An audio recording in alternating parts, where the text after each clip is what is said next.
Je pense que nous sommes sur la bonne voie.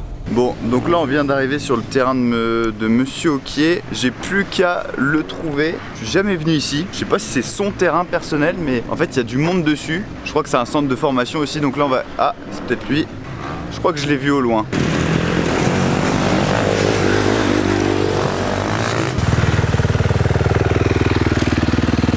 Et voilà le plus beau. Ouais, donc là, Dieu.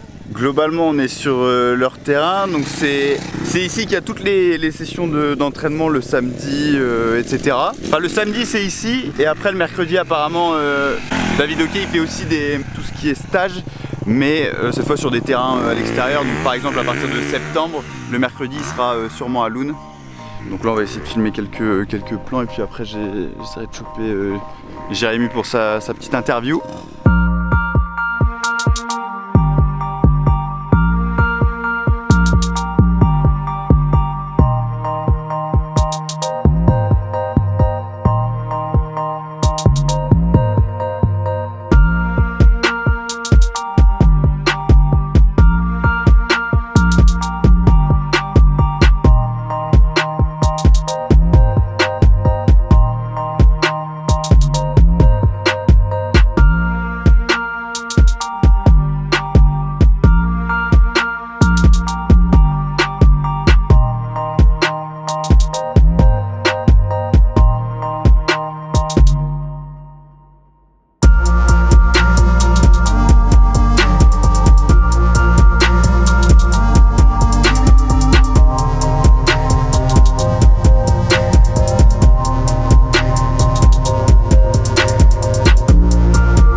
Regarde, ma petite...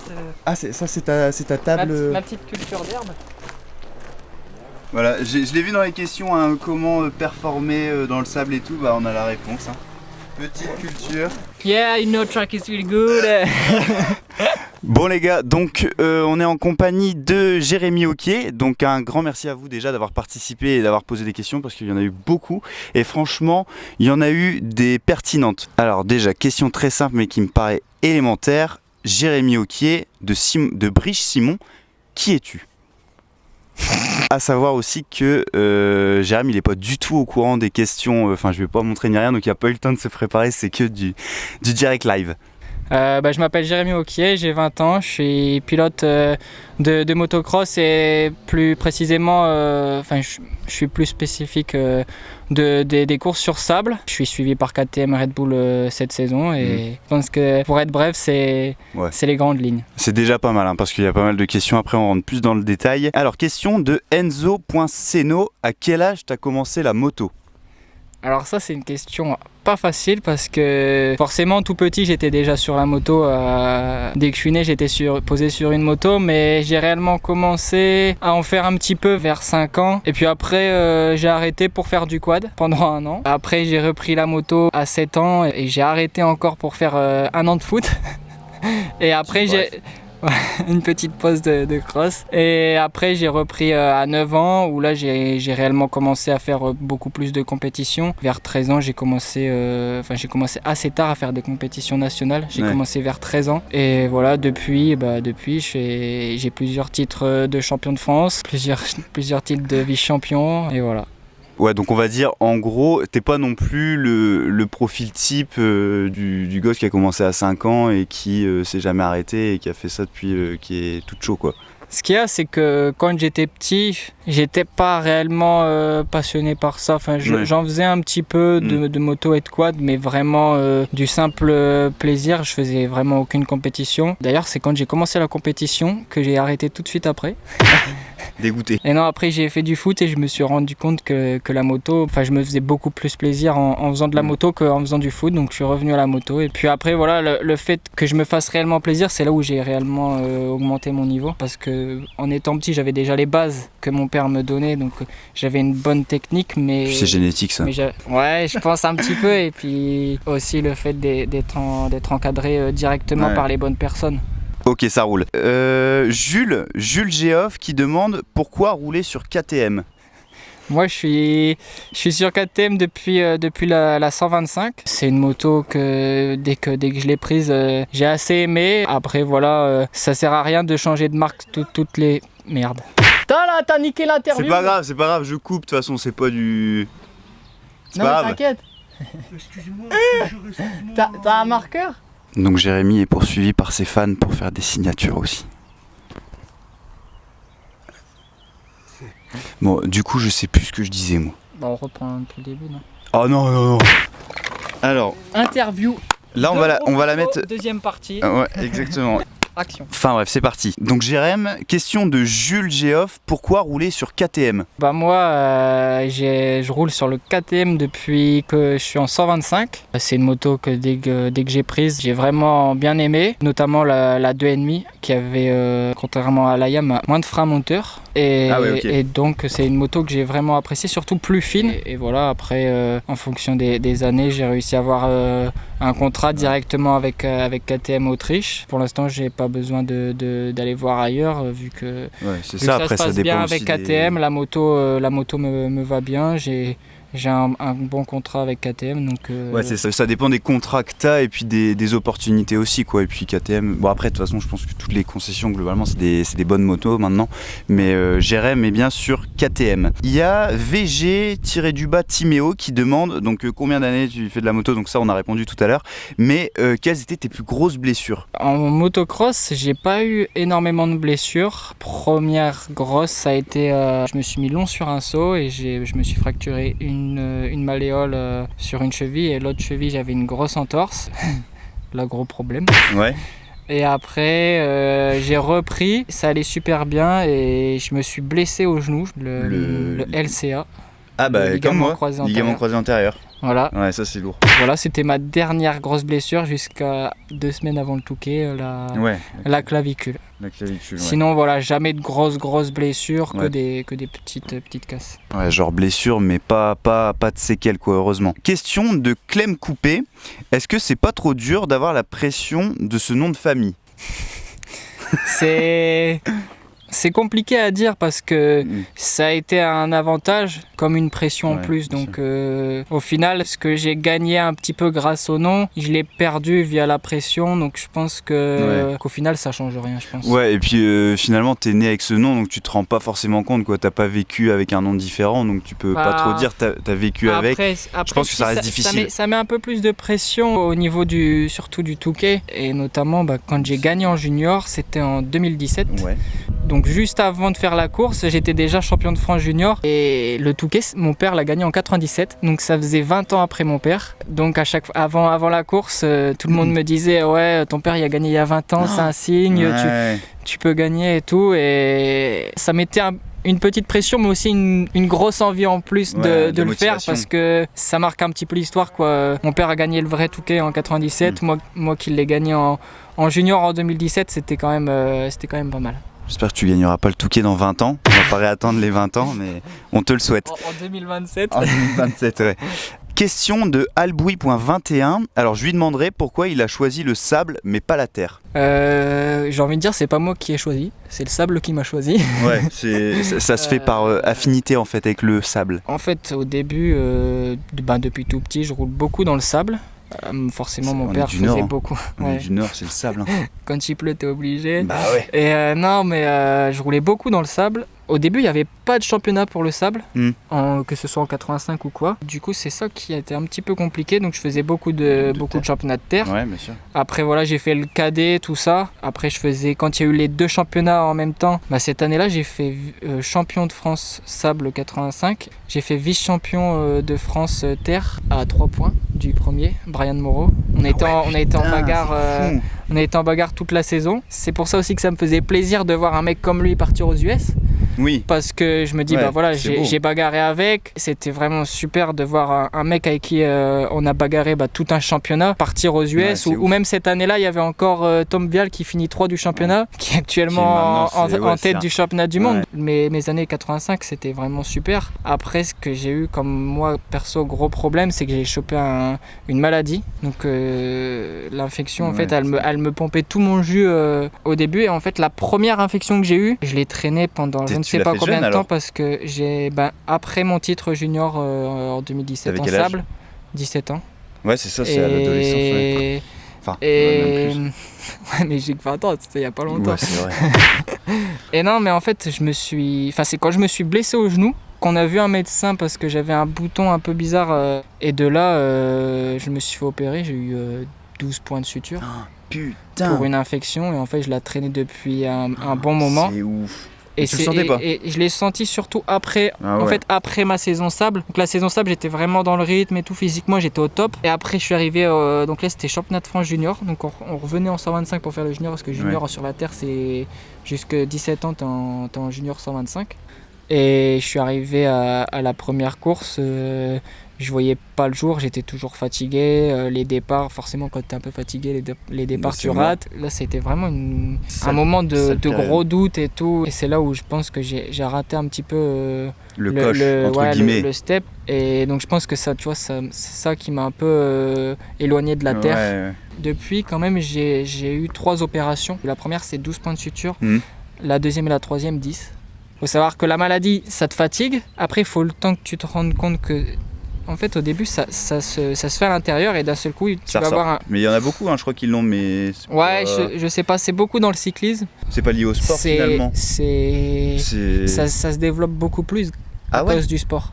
Ah bon. Bah, c'est notamment à cause des frottements. Non, Ouais, et du coup, je pense et que les c'est... cyclistes avec le je pense- rasage ouais, et tout. bah, il y a ça. beaucoup de cyclistes qui arrêtent leur carrière de cyclisme à Ah cause ouais. de ça. Ça te fatigue avant l'opération, tu te fais opérer. Après l'opération, c'est un bon mois au De minimum, réadaptation. un mois de cicatrisation et tout, parce Ouais. que faut savoir que l'infection, en fait, elle te bouffe ta chair. Et donc, je pense que c'est un petit peu à cause de ça que j'ai raté le coche. Ouais.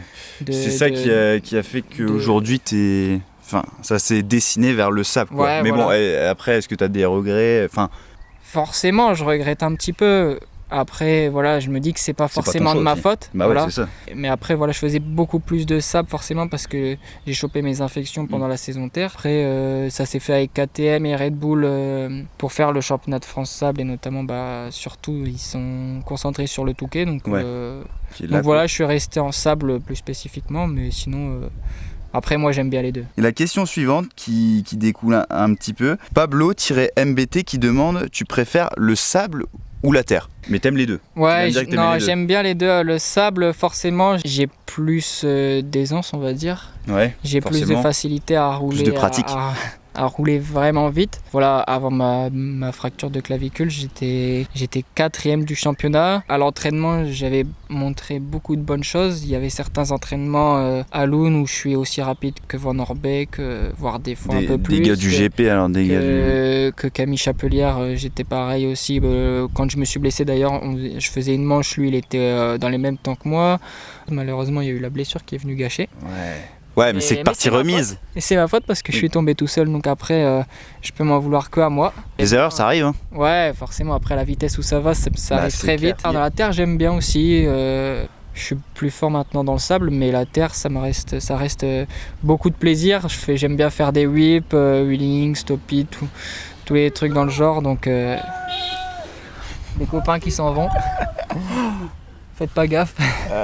C'était Monsieur Bettencourt, je crois que je l'ai reconnu. Si tu vois cette vidéo, allez, ciao ciao. Ouais, donc en gros, t'aimes les deux. On voit la terre, enfin moi j'ai regardé, j'ai filmé, vous verrez des images, mais on voit que tu prends vachement de plaisir. C'est vrai que tu joues bien avec, enfin tu fais des stoppies et tout. J'aime bien jouer T'as avec plus la de moto. contrôle, Ouais. etc. C'est ça. Après ouais, c'est bien la terre, c'est qu'on peut jouer beaucoup plus avec la moto. Dans le sable, c'est différent. C'est différent. Ouais. On subit beaucoup plus. Après, dans le sable, j'aime bien c'est les parties avec les petits trous ou encore des grosses vagues où là, il faut cabrer ou sauter. Ouais, c'est vrai que c'est différent. C'est pas les mêmes. Mais c'est pas du tout comme la terre. Mais bon, après, moi, j'aime bien les deux. Je me Ouais. fais plaisir sur les deux et ça reste le plus important, tu vois. Ça roule. Réponse de B-du-bas GDT. D'où t'es venue cette passion de la moto? Déjà, elle est venue à peu près tard. Ouais, mais comme je l'ai dit, déjà, je suis né sur la moto. Ouais, la réelle passion où j'ai vraiment fait ça pour... C'est quand t'as commencé à progresser déjà. Voilà, c'est vers, je pense, vers 11 ans ou quelque chose comme ça, où j'ai vraiment commencé à m'entraîner beaucoup plus et tout. Ouais. Mais je me suis rendu compte que c'était le sport que je préférais le plus quand j'ai fait du foot et que je me suis dit, je suis pas au bon endroit là. Il y avait sûrement un petit manque d'adrénaline et de vitesse. Ouais, ça doit être ça. Quelle est, réponse de TMS-DLE, quel est ton plus beau souvenir dans le monde du motocross? Il y en a beaucoup. Le plus beau, Non, il y en a beaucoup. Après, il faut savoir aussi qu'il y en a beaucoup de mauvais. Ça arrive après. Non, il y en a beaucoup. Par exemple, la première course que j'ai fait au Touquet en 85, c'était mon père qui avait instauré. En fait, au début, c'était vraiment que la moto le dimanche et le quad. Ouais. Après, mon père a instauré le junior. Et puis après, il a dit maintenant qu'on a le junior, on peut encore prendre une catégorie de plus, les plus jeunes, les 85. Ouais. Et du coup, je suis arrivé à la première course qu'on a fait au Touquet en 85. Et là, j'arrive au Touquet, je roule, je fais ma course. À l'arrivée, on me dit, mon père qui m'arrête et qui me dit t'es deuxième. Et le premier était juste devant toi. Et c'est là que je me dis ça a fait beaucoup. J'ai eu beaucoup de frissons suite à ça. Ça a été un peu la révélation en fait. Ouais, voilà, c'est ça. C'est la course qui t'a révélé et qui dit voilà. Et c'est là aussi que tu te rends compte que c'est le sable qui m'a choisi et moi j'ai pas forcément choisi le sable, mais lui il m'a choisi. Ouais, c'est ça. Après il y a comme je l'ai dit tout à l'heure, il y a la saison où on a fait 85 KD en bagarre avec Brian Moreau et Tom Vial. J'ai pas forcément gagné beaucoup de manches, mais j'étais souvent juste derrière eux. Je finissais toujours deuxième ou troisième, vraiment à quelques secondes derrière eux. Ça va être d'autant plus beau maintenant avec leur culte que tu vois qu'ils sont allés au GS et tout. Toi tu te dis t'étais derrière au début quoi. Donc c'est ouf, ça c'était un beau souvenir. Ou même ma 10e place chez les grands à 18 ans. Ouais, donc à chaque fois quand tu fais une belle perf, il y a beaucoup de bons c'est des beaux souvenirs. Ouais. Rémi Muchu 6, quel est ton... Bon, il redemande quel est ton meilleur souvenir, mais là c'est mon réponse. Et quel est ton pire souvenir? C'est difficile de dire le pire. Parce qu'il y a beaucoup de coups durs. On va dire le pire, le plus récent, c'est vraiment la fracture de la clavicule. Ouais, donc à 2 semaines du Touquet. Ouais, faut savoir, j'étais 4 du championnat. Ouais, putain, c'est une grosse déception en fait. 4 du championnat, premier moins de 21 ans. Je me suis blessé là dans ma tête, tout était foutu quoi. En fait, en un claquement de doigts, tu passes de tout va bien à tout est compromis quoi. Tu tombes rapidement au fond du trou en fait. Ouais. En fait, je pleurais, mais pas de douleur. Ouais, de déception. Pas de douleur physique, mais le fait de me dire tu feras pas le Touquet cette année, t'as tout gâché, tu vois. Et en fait, je m'en voulais énormément parce que t'es tombé tout seul. C'est vrai, voilà, je suis tombé tout seul. Ouais. On est un samedi, 2 semaines avant le Touquet. Puis comme il disait, il a la pression aussi derrière, quoi. T'as la pression. Ouais, non, mon père a pas dit grand chose. Non, mais après, même il m'a dit. En fait, quand je suis tombé, je trouvais que je roulais pas assez vite. Et je voulais en mettre plus parce que je voyais qu'il y avait des endroits où je pouvais vraiment passer beaucoup plus vite, mais que j'y arrivais pas. Et j'ai commencé un petit peu à m'énerver. C'est bien passé 2 tours. Et le 3e tour, en fait, quand je suis tombé, c'est que j'arrivais, j'élargissais et je recoupais, mais je restais à fond. Quand je recoupais. Après, il y avait des vagues. Quand je prenais les vagues, j'étais droit. Et comme j'arrivais vraiment vite, j'arrivais à les cabrer super vite. Le problème, c'est que la 3e fois où je l'ai fait, je suis arrivé, j'ai recoupé, j'ai mis à fond. Et la moto a décroché. Elle a continué de décrocher jusqu'au temps. En fait, elle est partie en glisse. Et de l'arrière ou... Ouais, de l'arrière. De l'arrière. Jusqu'au temps d'arriver dans la vague. Forcément, je t'explique pas. Le 4,5 à fond. J'arrive dans la vague, la moto, elle se compresse. Ouais. Et là, d'un seul coup, éjecté dès le premier coup. Et voilà, là, c'est là que tu direct, te dis, bam. Tout bascule en un claquement de doigts. Surtout que les chutes comme ça, surtout avec cette vitesse et à ce niveau, à mon avis, ça doit passer très très vite. Après, et tu te rends compte de rien, quoi. J'ai vraiment atterri directement sur l'épaule. En fait, j'ai volé et j'ai atterri vraiment là. Et quand j'ai atterri, j'ai rien senti. J'ai relevé la moto. Et là, quand j'ai relevé la moto, ça craquait, j'ai fait ah. Ouais.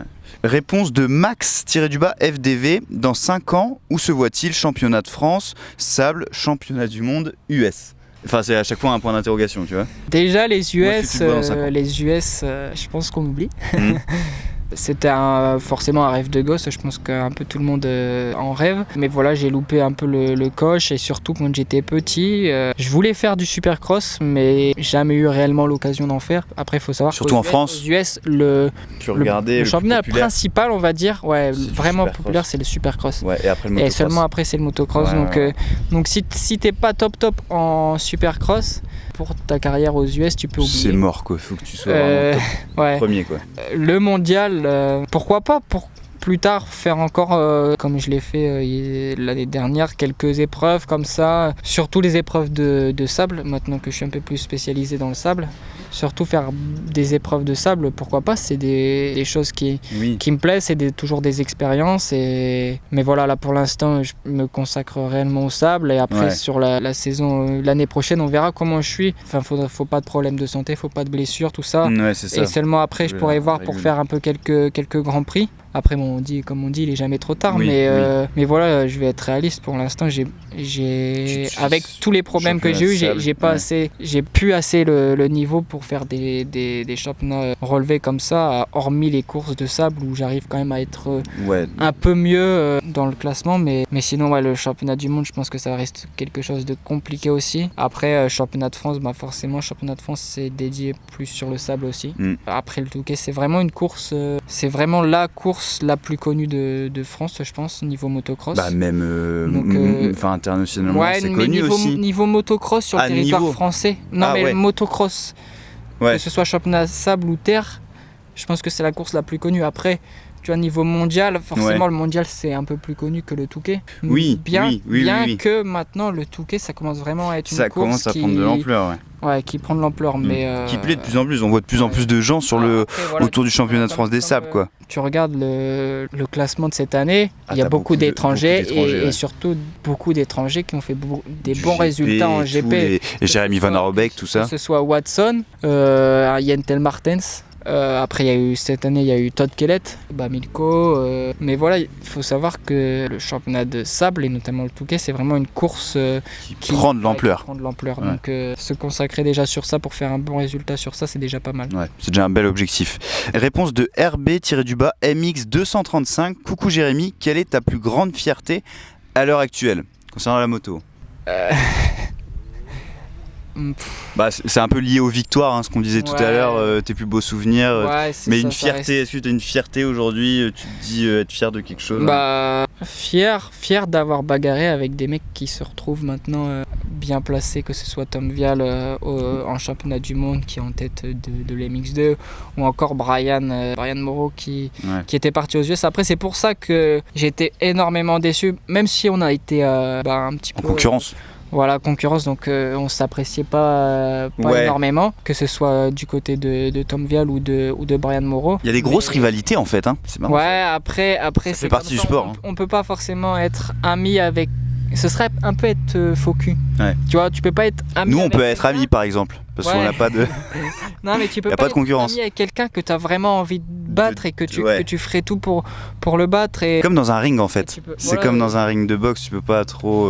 Après, c'est un peu compliqué, mais je pense que chacun se respecte quand même un petit peu. Oui.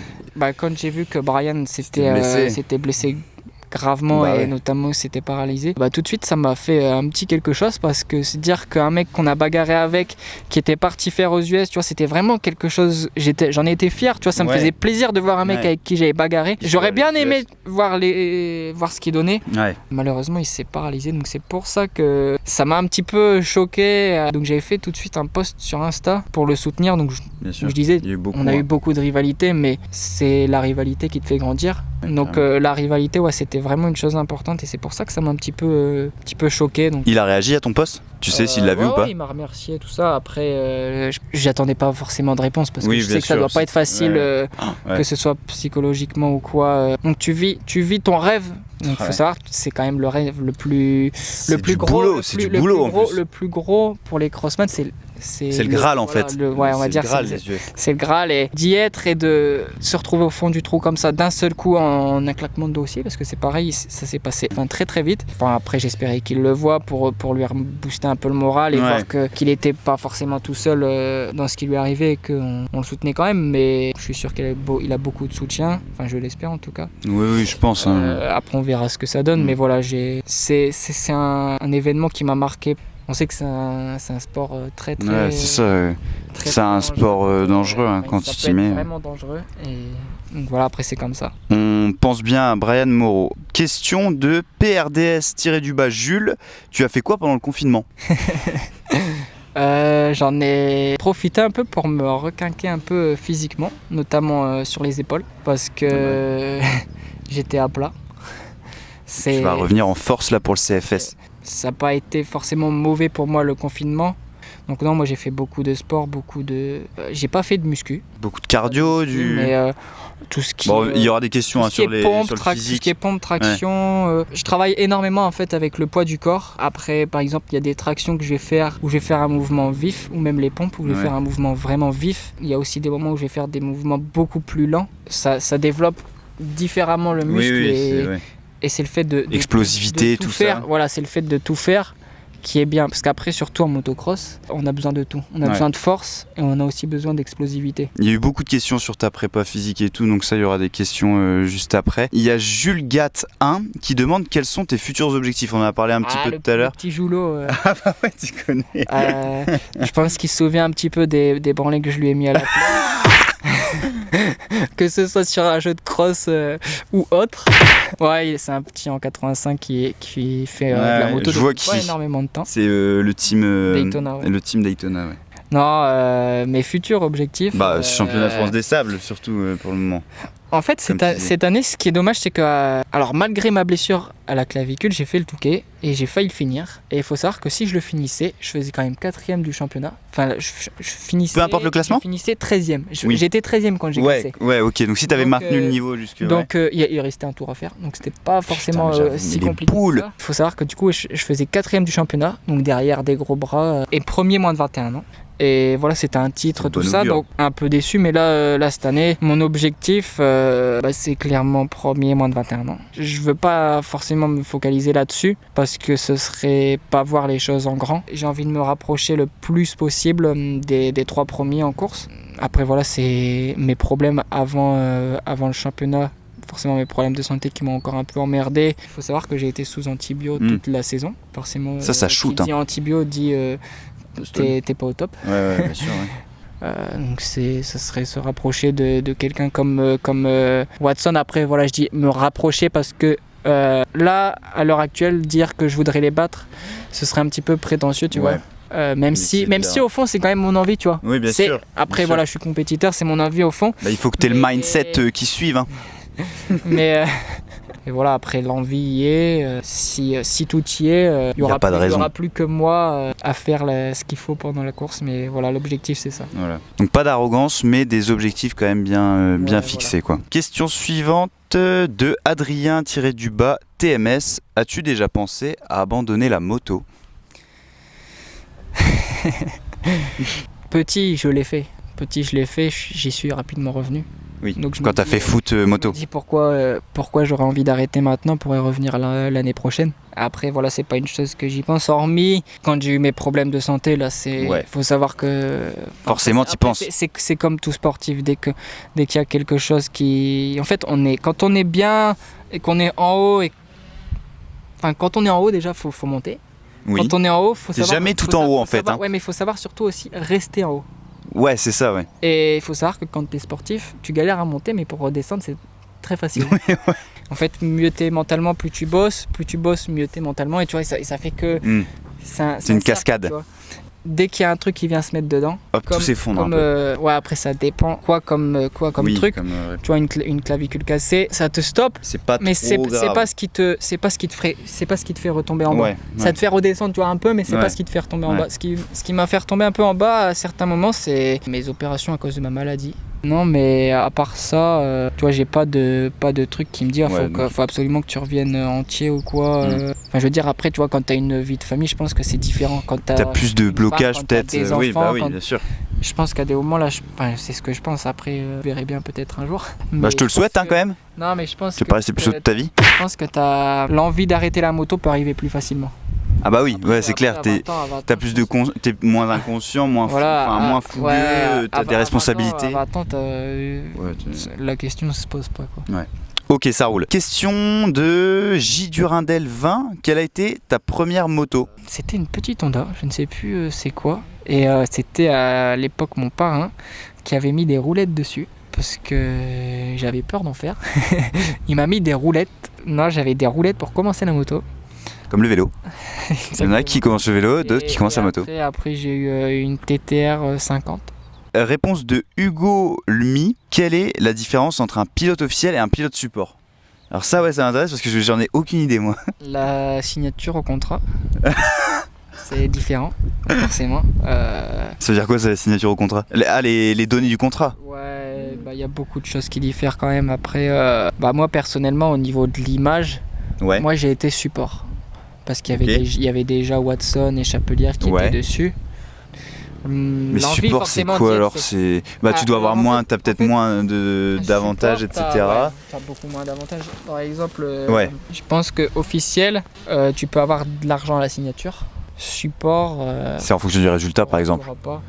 Et même les primes de résultats support, il y en a pas. Enfin, moi, j'en ai pas. Je pense que les pilotes officiels en ont. Et après, c'est surtout ce qui diffère le plus, c'est les pièces. Ils ont les pièces officielles et les supports les ont pas. Ça m'évite pas d'avoir quand même des bonnes motos. Si je gagne le Touquet, si tu gagnes, t'as L2 prime, L2 prime. Après, il y a beaucoup de sponsors qui me disent si tu gagnes, t'as ça. Ouais. Et c'est tout. Un officiel. Ah, il a des intermédiaires peut-être. Ouais, je pense. Et toi alors, du coup, là, pour la saison qui arrive, Sable, t'es pilote support? J'en sais rien. Tu sais pas? Ok. Bon, il se débrouille quoi. Là, avec le Corona, toutes les emmerdes qu'il y a eu, les budgets vont énormément baisser. Ouais. Donc je pense que ça a été un peu difficile pour tout le monde à mettre beaucoup de budget. Alors, comment doit-on s'entraîner pour préparer une course d'endurance de sable à durée la vitesse de Jonathan Paris? Rapidos. Les élémentaires. Beaucoup de cardio, que ce soit au niveau course à pied, vélo, tout ce qui est comme ça, faut faire un peu tout, que ce soit des longues séances ou encore du fractionné. Beaucoup d'abdos, beaucoup de renforcement musculaire et toujours, comme je l'ai dit tout à l'heure, des mouvements, que ce soit vifs ou plus longs, pour développer la force et l'intensité, la rapidité de mouvement. C'est beaucoup de choses en fait. Ok, ça roule, bon, c'est déjà pas mal. Quels avantages as-tu d'être pilote Red Bull? Déjà, c'est super cool. Ouais, j'avoue, c'est stylé Red Bull. C'est un objectif déjà depuis tout petit, c'est un rêve. Après, Red Bull me soutient surtout sur la boisson. Sur la boisson, donc on boit. Belvédère, Red Bull. Non, ça ils disent que c'est un mélange qu'il faut un petit peu éviter quand tu es sportif. Carrément. Beaucoup de soutien niveau physique. Je vais faire des tests en Autriche. Après, c'est des expériences, que ce soit comme par exemple la Red Bull Sound Session ou encore il y a des événements auxquels tu peux aller assister, des événements Red Bull. Limite, tu es en tant que staff, donc tu vois vraiment tout ce qui se passe et tout.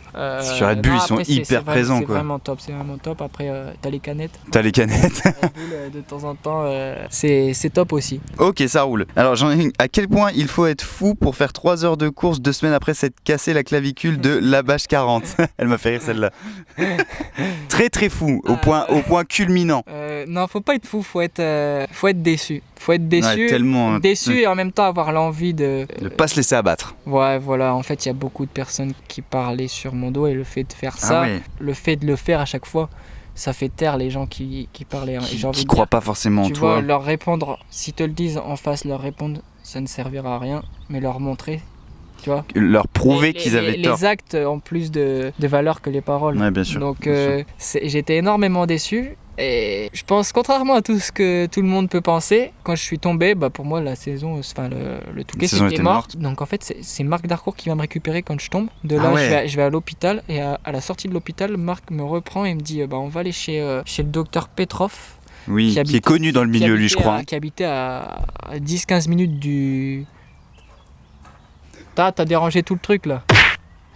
J'ai été le voir chez lui. Vraiment un mec super sympa, assez simple. Et il me dit... Assez zen. La première chose qu'il me dit, bon, à part entre et vas-y, retire tes baskets, tout ça, Ouais, ouais. Mais la première chose qu'il me dit réellement, c'est bon, est-ce que tu veux rouler au Touquet? J'ai fait... c'est pas une question qui se pose, ça. Tu connais très bien la réponse. Bon, bah, ok, alors je te propose ce qu'on peut faire, tout ça. Ouais. Il me dit, ouais, bah là, on peut faire ça, je t'opère là. Je devais me faire opérer le lundi. Malheureusement, on n'a pas eu la plaque parce que c'était une plaque, je crois qu'il y avait 3 exemplaires en France, 2 à Paris et 1 à Marseille. Putain, ouais, c'est un truc Donc de ouf. il a fallu que ça arrive de Paris, c'est arrivé lundi soir, donc je me suis opéré le mardi matin. De là après le chien m'a dit attention, ça veut pas dire que tu feras le Touquet. Mais il donne la si possibilité. tu le fais, Quoi. et même si tu le fais, tu le feras pas À 100%. tu seras loin des 100%. Ouais, quoi. bah oui, bien sûr. Donc l'opération vraiment nickel, la cicatrice a été super bien faite. Après j'ai eu la chance d'être suivi par 2 personnes vraiment extra, que ce soit mon ostéo Marc Trouillet et ma kiné Céline Maton, que je remercie d'ailleurs. S'il voit la vidéo. En fait moi le fait de rouler au Touquet c'était déjà une victoire, et cette victoire c'est grâce tu vois, aux 4 personnes que je viens de citer un petit peu, Marc Darcourt qui est à la base du truc, le docteur Petrov qui a suivi, qui a fait une superbe opération, et après le kiné et l'ostéo qui ont travaillé vraiment dur, tu vois, ils ont débloqué à chaque fois des créneaux. Faut savoir que la kiné j'allais la voir un peu plus d'une semaine et demie, j'ai été la voir tous les jours pendant 1 heure, donc elle a vraiment débloqué son timing. Elle a pris son temps. Et l'ostéo c'était un peu, ça devait être tous les 2 jours, ou des fois j'y allais 2 jours de suite, mais c'était pas forcément tous les jours, mais pareil c'était 1 heure. Il faut savoir que surtout t'as la nutrition et tout. Ouais, c'est tout un ensemble de choses qui fait que tu vas récupérer plus ou moins vite. Donc de là, j'ai été vraiment très très rigoureux. Bah tu m'étonnes. Comme je ne l'avais jamais été. Ouais, tu m'étonnes. Et non, après je suis arrivé au Touquet, tu vois, ça. J'ai pu rouler, après c'est sûr que j'étais pas à 100%, mais déjà c'était une belle victoire de le faire. Une belle expérience, tu vois, malgré que ça me fasse vraiment chier. Ouais. Bah tu grandis quand même, tu ressors plus fort. Parce qu'il n'y a pas d'autre mot. Comme beaucoup de monde l'a dit, j'ai grandi. Surtout en fait le fait de me casser la clavicule, faire la course, faire quasiment les 3 heures, casser un tour avant la fin. Tu vois, il y avait rien qui allait, et c'est ça qui me fait grandir, mais sur le coup t'as vraiment du mal à le prendre, quoi. Bah tu te dis déjà comme ça, la prochaine fois ça pourra pas être plus merdique. Enfin t'es déjà préparé à un niveau. T'as déjà vécu des moments difficiles, quoi. Ok, ça roule. On va clôturer là-dessus, je pense, parce qu'on est un peu pris par le temps et par la carte SD. Merci à tous pour Merci vos petites questions. à tous d'avoir participé, d'avoir posé les questions. Merci à Jérémy de nous avoir accueillis ici, donc chez lui. Donc il faut savoir que j'ai dépucelé un petit peu le puceau à côté de moi, puceau des sables, parce que il n'y avait pas fait d'interview, de vraie interview. Exactement, c'est la première fois qu'on fait ça. Donc si le concept vous plaît, mettez-le dans les commentaires. Vous pouvez mettre aussi dans les commentaires qui est-ce que vous souhaiterez que j'aille voir pour une petite interview comme ça à la cool. Moi je reviendrai ici pour me dépuceler chez les hockeys sur leur terrain, parce que ça a l'air vraiment sympa. Donc ils font des stages, tout ça, ouais. CMPDH, enfin je mettrai les liens dans la description. Tu connais mon finish ou pas? Non. Merci pour votre puissance, ciao. Ah d'accord. Merci pour votre puissance, ciao. Voilà. Regardez-le. Jamais sans sa casquette Red Bull. Red Bull, you know.